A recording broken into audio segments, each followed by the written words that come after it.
YouTube, here we go. This is going to be video number 2, which is basically me going through my hunter stats and why I run certain things that I run on my hunter and why it is different from most folks. I do know that in the Destiny community, when it comes to PvE, even on hunters, people like to run recovery, which is cool, very understandable. But here's my thought process and why I don't use recovery on my hunter at all, right? Especially if I'm running bottom tree void. Let's go through it. First things first, no matter what it is, my mobility, I like it to be at 100 no matter what. So like you'll look at here, I'll have like,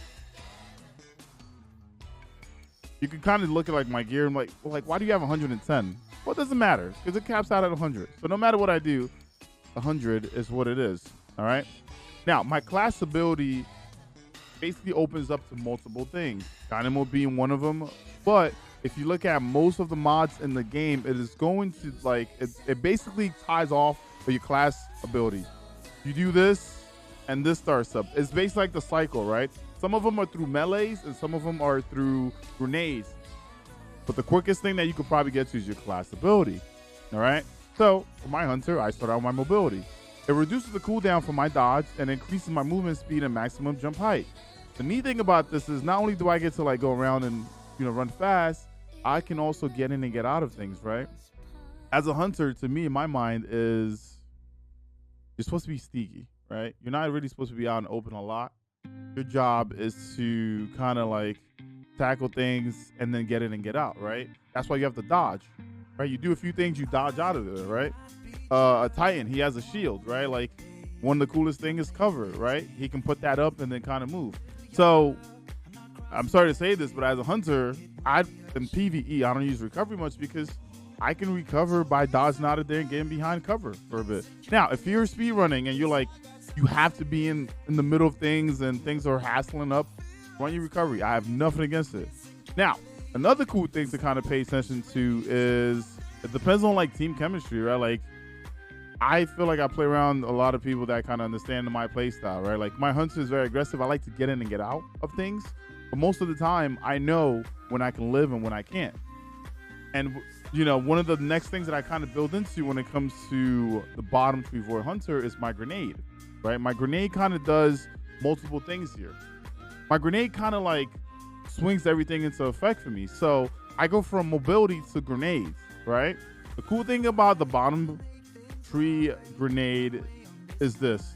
Your grenade effects last twice as long. Like when we had, you know, I forgot the name of the damn artifact mod. When that was a thing, I used to throw a bunch of grenades out, and I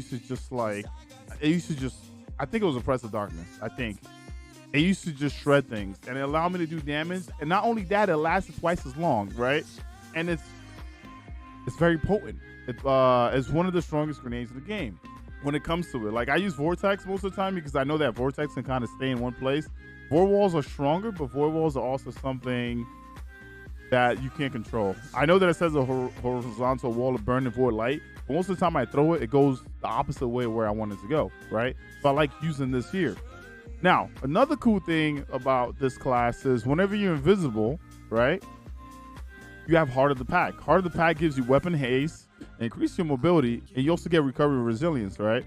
So I look at it this way. If I'm a hunter that's going to be invisible most of the time, I can recover when I'm invisible. I can dodge by enemy because I'm using Gambler's Dodge, which is going to give me my melee ability back, which is going to let me be invisible again. It's not really something that I need recovery for because I know that I have multiple ways to kind of get in and get out, right?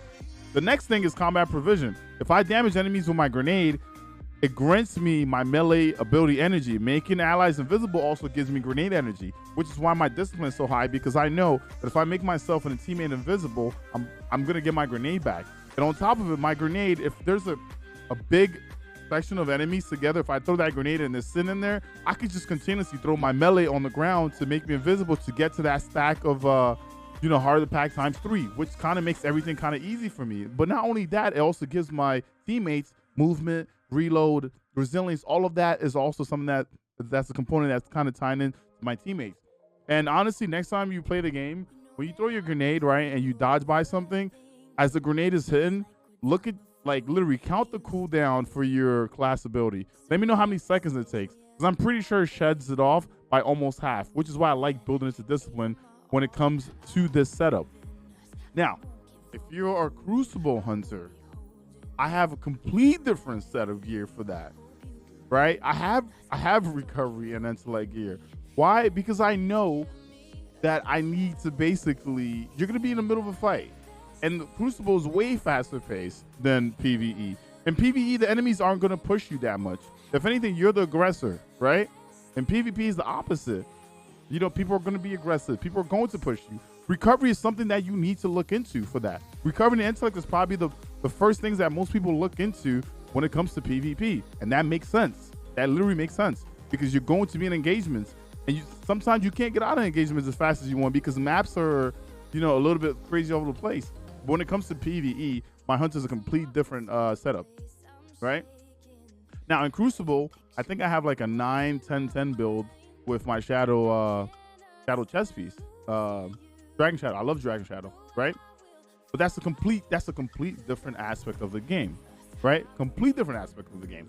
I still have my mobility there, and I still have my recovery and my intellect, right? But in PvE, I go from, like, especially on Bottom Tree Void, I go from mobility to my grenade, my resilience, right? I try to keep it at 7. If I keep it at 7, I noticed, like, what was it? We were doing Glassway, and Troll was like he was getting one-shotted, and I got hit and nothing. And on top of it, you got to remember that Heart of the Pack kind of stacks too, right? So there are multiple things that kind of trickle here. Now, if I go to a different subclass like Celestial Nighthawk, my intellect is going to become priority, but I still go off of my mobility. If I'm running Arc Blade, right, Middle Tree, I'm going to go from my mobility to my intellect and then to my resilience. But when it comes down to it, I don't think recovery is something that you should like be looking into, unless you're, like I said, unless you're a speedrunner and you have to like sometimes do some tough fights where you have to kind of get in there for a bit, right? Each character has a way to kind of like get out of a fight, right? Like the Warlock kind of has like a healing herb to kind of like get their health back to get back in the fight. The Hunter has a dodge to get out of there. The Titan has a shield, which is basically place and cover so they can move to another cover, right? So that is my breakdown when it comes down to my Hunter. Thank you for watching. I appreciate it. If you like this breakdown, you can always hit the like and subscribe button. But yeah, I felt like this had to be a video because, you know, people kind of asked about it, and I was like, you know what? We'll make this a video because this is exactly why I run what I run.